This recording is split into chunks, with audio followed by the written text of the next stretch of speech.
Medyas. Hello, magandang umaga. Magandang tanghali. Ito naman po ay ang ating ibisisiwalat, ang grossly irresponsible at incompetent na si Boying Rimulya. Biro mo, nagsasalita laban kayo, imbestigando na si Libeste. Hindi ka man lang nag-imbestiga sa sarili mo kung totoo yung iniisip na may paglalabag si Libeste sa prangkisa. Wala. Ano kang klaseng tao, Boying? Kung nag-research ka, simple lang, nasa harap mo, patawag mo lang lahat ng dokumento, total, ombudsman ka. At doon makikita mo na hindi gumawa ng trabaho nila ang Department of Energy para mo malalaman kung hindi nang gawa ng trabaho, hindi makapagsimula ng trabaho ang prangkisa.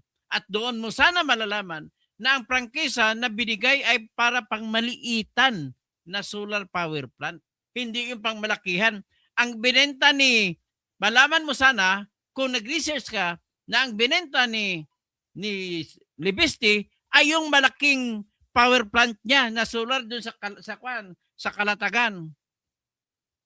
Sana naintindihan mo, at yun po ay ginawa ng Spinec, hindi po solar para sa bayan na corporation.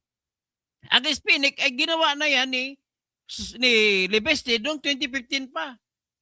At naitayo niya 2016. At 160 hectares na solar power plant na solar panels ang nilagay niya. At nag-operate na for 10 years. Kagago sa'yo. Punyeta ka. Nag-umbusman ka tapos basic facts lang, hindi mo alam. Kaya ka natatalo kay Libeste. Natalo kayo ni Atty. Topacio. Ngayon, file ka, mga kulang-kulang din ang kaso mong pinail ngayon. Inayunan ka lang ng Sandigan Bayan pero madidismiss din yan.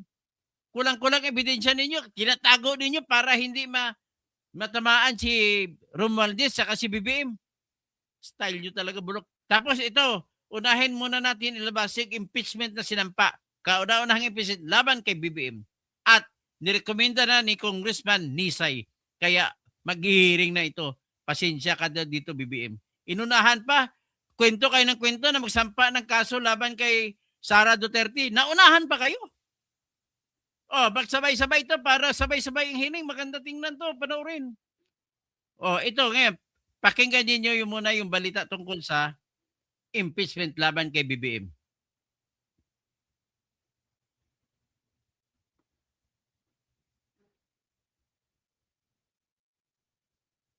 Ito po. Ang detalye nitong impeachment complaint laban kay PBBM. Ella, naharap nga ngayon sa kanyang kauna-unahang impeachment complaint si Pangulong Ferdinand Marcos Jr. Ang mga batayan ng reklamong impeachment laban sa Pangulo ay ang umano'y paglabag nito sa saligang batas, graft and corruption at betrayal of public trust o pagtataksil sa tiwala ng publiko. Bunsod umano ito ng pagkompromiso ng Pangulo sa national sovereignty at constitutional order dahil sa pag-uutos na pagkidnap at pagsuko kay dating Pangulong Rodrigo Duterte sa International Criminal Court. Pumalya rin umano ang Pangulo na i-veto ang unprogrammed appropriations at iba pang unconstitutional provisions sa General Appropriations Bill o pambansang pondo mula taong 2023 hanggang 2026. Nagbenepisyo rin umano ang presidente sa kickbacks mula sa budget insertions at ghost flood control projects. Nilikha rin umano ang Independent Commission for Infrastructure o ICI para pagtakpan ang mga tiwaling kaalyado ng Pangulo. Bahagi rin ng reklamo ang umano'y matinding aligasyon laban sa presidente na matagal nang gumagamit ng illegal na droga. Si Attorney Andre De Jesus ang complainant, samantalang si House Deputy Minority Leader at Pusong Pinoy Party List Representative Jet Nisay ang endorser nito. Tinanong naman ng complainant kung naniniwala ba itong uusad ang impeachment, gayong maraming taga-suporta sa Kamara si PBBM. It's not a question that the answer to which I am faced, because that is precisely what prevents ordinary citizens from actually exacting accountability. Matatalo din po ako. Bakit pa? Para ke pa? The only way for evil to triumph is for good men to do nothing. And if someone does something, then at the very least, in my case, I could rest at night knowing I at least try to do the right thing, win or lose. Yehe. Itinanggi naman ni Congressman Nisay na kabilang ito sa kampo ng mga Duterte kaya iniendorso ang reklamong impeachment laban kay PBBM. Ito yung gustong pag-usapan ng taong bayan, hindi puro sa social media.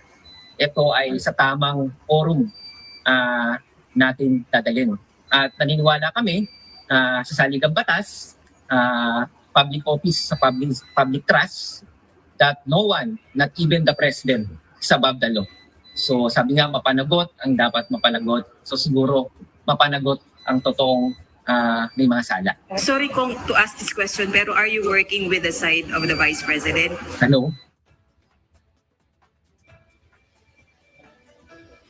Ella, kinumpirma naman ni House Secretary General Cheloy Garafil na natanggap ng kanyang opisina ang reklamong impeachment laban kay PBBM dakong alas 8:45 ng umaga kanina.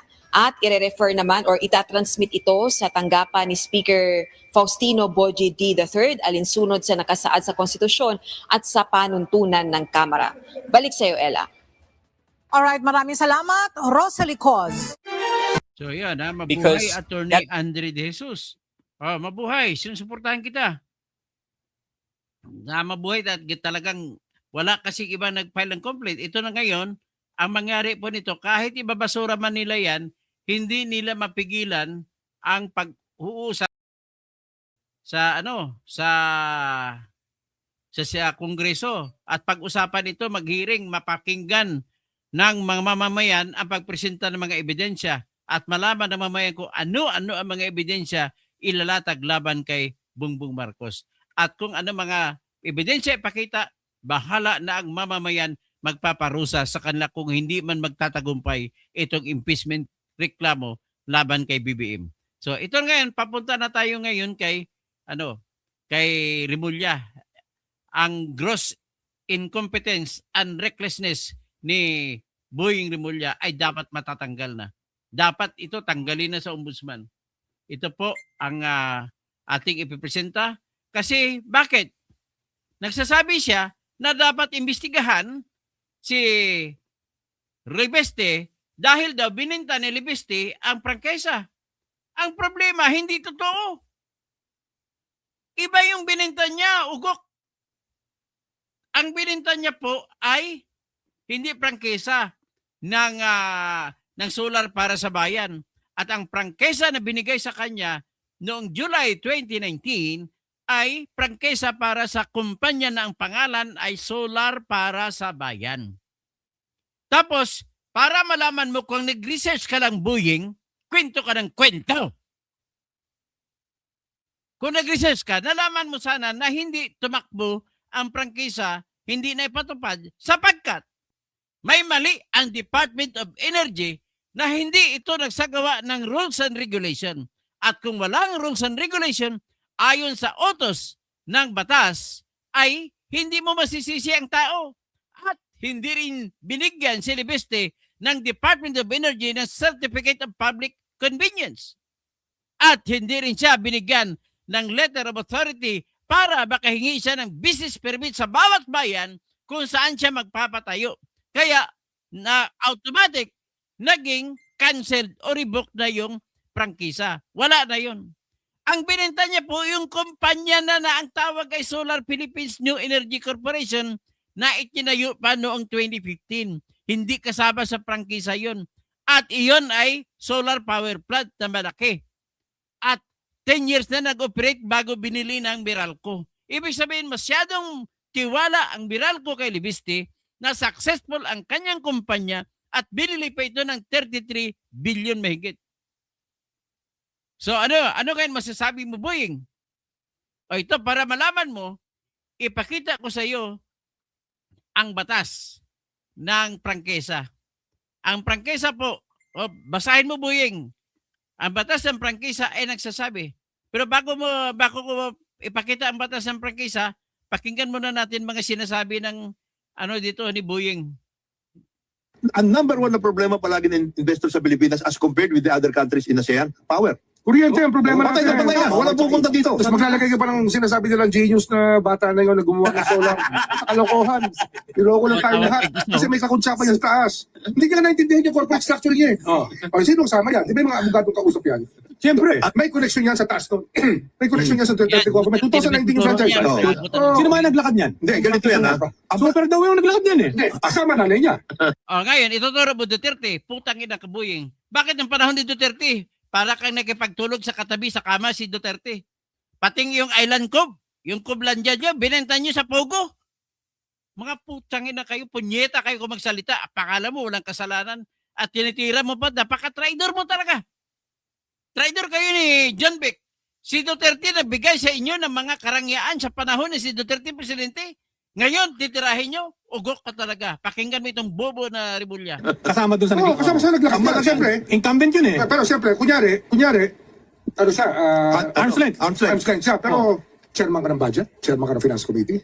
Pwede bang wala? Ba? O, di ba? Hindi, naman, Kwento ka ng kwento. Ginagawa mo kasi yan. Sinasabi mo kasi ginagawa mo yun ng congressman ka. kunyari, ganito. Ang malaking, hindi, ganito ang malaking problema dyan. You promise, Ito pang isa tong gagong ito. Bobo ka, hindi ka nag-check. Yung isa dito nakatawa, akala mo. Babuti pa si JBRC ito, nakakuan lang. Nakikinig lang. ang 18,000 ang requirement natin at that time. 18,000 megawatts. You promised to build on the basis of the Renewable Energy Act. Oh. 12,000. Nagawa mo ba? Simple. Binigyan ka ng franchise. Binigyan ka ng franchise. Exclusive franchise pa. 11,000. Exclusive yun, ha? At saka, Nabasa niyo ba ang franchise law? Mga bobo kayo. Nagkwento argumento kayo na hindi mo yung tinitingnan. I suppose, exclusive kung yan. binigay yan sa'yo, meron timeline yan. Oh, meron. So, ang tanong lang Specific. na, simple lang. Wala akong politika, walang et cetera. Simple lang. Walang titulo, walang politika. Simple lang. Isa ka pa. Yun bang napag-agrihan ng gobyerno at yung May korporasyon deliver. mo? Na-deliver Wala. sa tamang Ano ba, kamay. ito nga yun eh. Ang problema sa inyo, nagtatanong kayo kung na-deliver, ang hindi nyo tinatanong kung epektibo pa bang prangkisa o hindi. Imbis na i-bid out mo sa 20 providers ng solar, binigay mo sa isa. Isa lang. Ano yan? Hindi ba dapat mas Binigay sa isa. Ibig sabihin, sinisisi mo ngayon. Si Duterte na congressman ka noong araw, panahon na yun. Ugag ka talaga. madali? Ano mo yan? Naka-apekto pa yan. Sa Bakit hindi ka kumontra? Ha, Boyeng? Congressman ka noong araw, ba't hindi ka kumontra? feed-in tariff kasi yung mga nag-i-invest ng solar, halimbawa, yung mga PESA companies, meron kami actual case sa Cavite. Kwento ka na actual case. 40 hectares of rooftop, nilagyan nila ng solar. Ayaw bigyan ng feed. Dinelay ni Kusi yan. Oh. Ayaw nilang bigyan. Oo. Kasi Naka-allocate na yun. naka-allocate na. Naka-allocate na yun. Allocable din, grabe. Yeah, yun. Naging allocable. Naging allocable.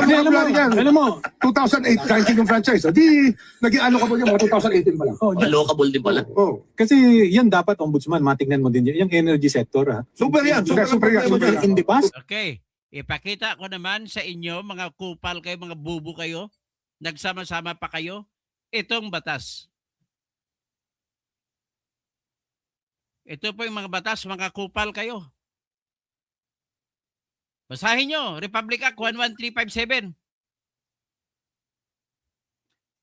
Ito ang batas. Nakalagay, Republic Act 11357, July 31, 2019. Kanino binigay ang prangkisa? Dito sa Solar para sa Bayan Corporation. Tandaan mo yan.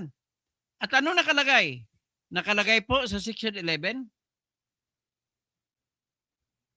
Dito, Section 11.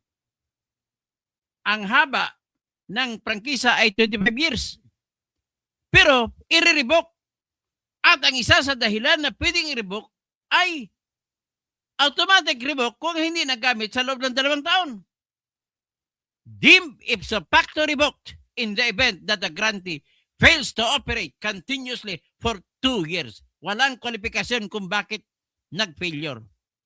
At tingnan mo yan, pinasa ng July 31, 2019. At dahil hindi nag-continue, dapat immediately after July 31, 2021, ay revoke na yan. At anong dahilan ng pag-revoke? Ito, tingnan natin sa operational na section. Sa Operational Section 21, inuutusan ng Department of Energy ni Sharon Garin na magkonsulta sa Energy Regulatory Commission at iba pang mga stakeholder na magpromulgate ka ng rules and regulation para to operationalize this franchise, para tumakbo ang prangkisa. So ngayon, ano ngayon ang ginawa nyo? Hindi kayo gumawa nito. Hindi ba nakita to, Boying? Napakabubo mo talaga.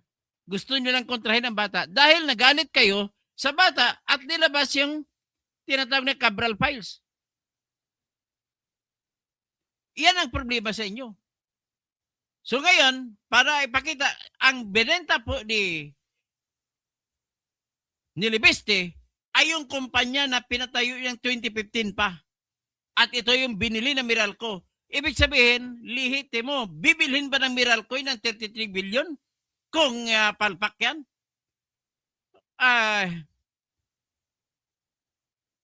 Tangitan nyo.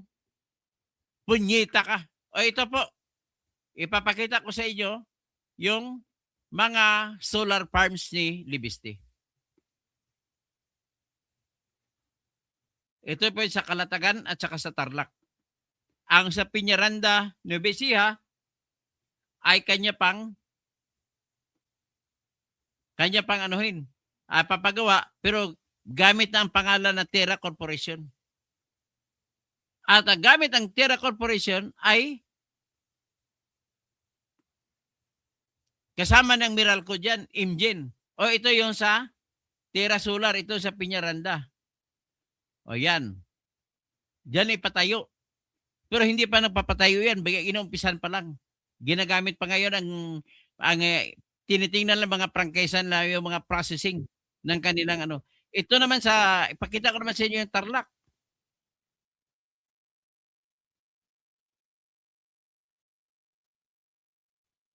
Ito po.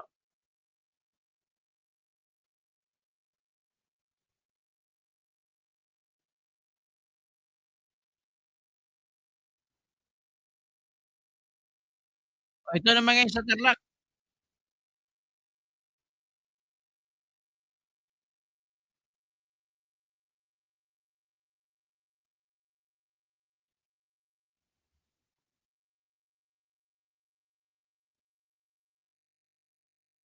Yan ang sa Tarlac. Oh, tinatapos pa yan.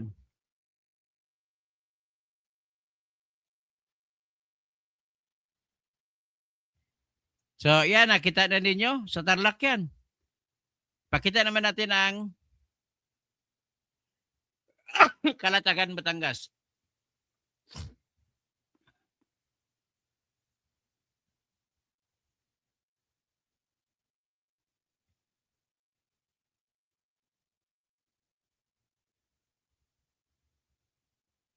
Ito.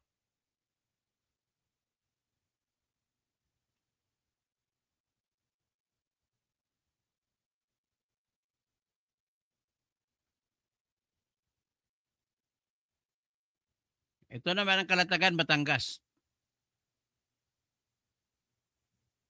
Ito yung Spinic na binenta ni Libeste sa Meralco. Binenta niya dahil congressman siya, bawal sa kanya na magkaroon ng negosyo kung congressman na siya. Kaya ito po yun.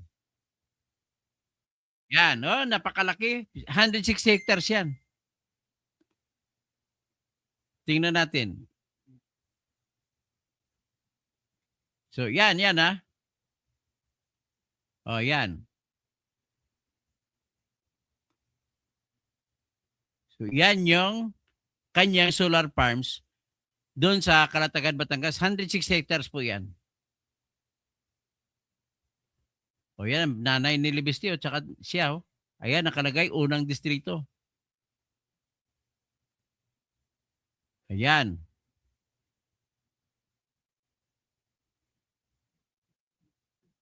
So makita ninyo yung napakalaki na ano niya.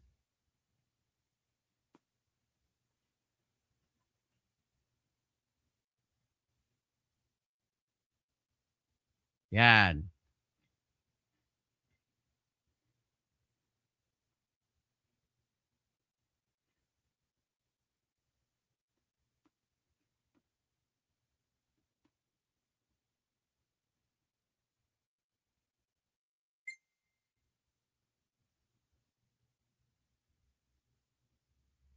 So yan po ang kanyang sa solar plant yun. Yan, sa Batangas yan. So ibig po sabihin, itong taong ito ay hindi siya tinatawag na kwento lang at may mihura. Tapos ipakita natin yung interview sa kanya.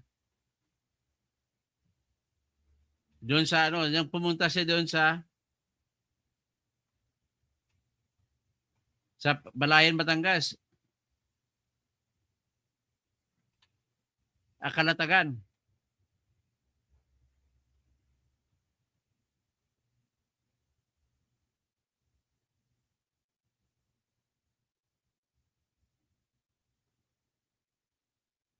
Ito po yun, ekta-ektarya.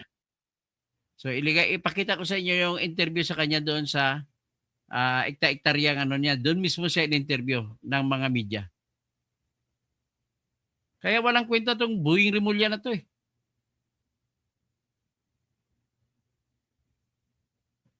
O, ayan. Ayan si Remote Chicken, si Bewan sa kanyang solar farms.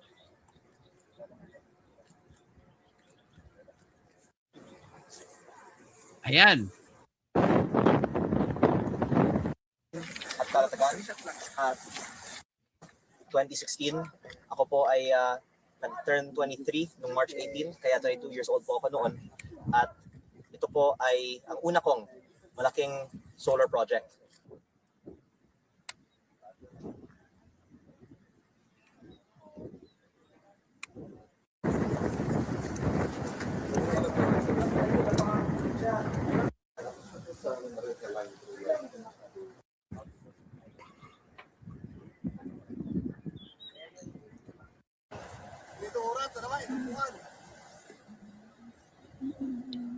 Kuryente, pag-aari pa at pavilion, pero itong na po ang SPNEC controlling shares sa Meralco, pero itong bahagi ng farm na may bahay at pavilion at acacia tree ay hiwalay na lote. Kaya ito po ay aking pag-aari pa.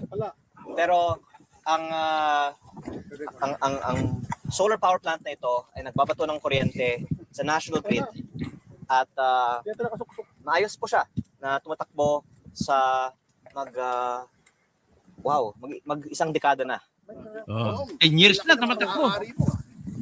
Actually, ito po yung kwento ng Dandan lang. negosyo. Stop. Minana po sa aking ama Stop. ang lupa at ang puhunan at nangutang din po ako sa iba't ibang mga bangko para itayo itong proyekto na Ibig sabihin, ang tapang niya, nangutang, nang magnegosyo, tapang niya magnegosyo. natapos sa taong 2015. At dahil sa tagumpay nitong unang proyekto, ako ay nagkaroon ng puhunan para magtayo ng iba pang mga proyekto. Kabilang dito ang proyekto sa Tarlac, sa Cavite, sa ibang bahagi ng Batangas, at ang pinakamalaki ay nasa Nueva Ecija. At yung proyekto ko naman po sa Nueva Ecija ay napondohan din ng public investors sa Philippine Stock Exchange. Nag-IPO po sa December 2021 at yun po ang naging unang pure renewable energy company listed sa Philippine Stock Exchange. Ako po ang naging unang at pinakabatang founder, chairman, and CEO ng isang PSE listed company. At ang funding para sa aking Nueva Ecija project ay naging posible salamat sa tiwala ng investing public at ng Philippine Stock Exchange. Matapos ng 2 taon, binenta ko ang controlling shares sa SPNEC, sa Meralco.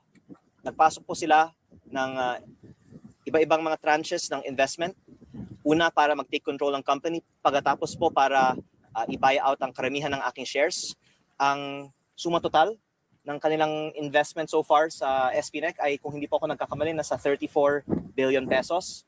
At bahagi po noon ay napunta sa kumpanya, bahagi po noon ay para sa aking secondary shares.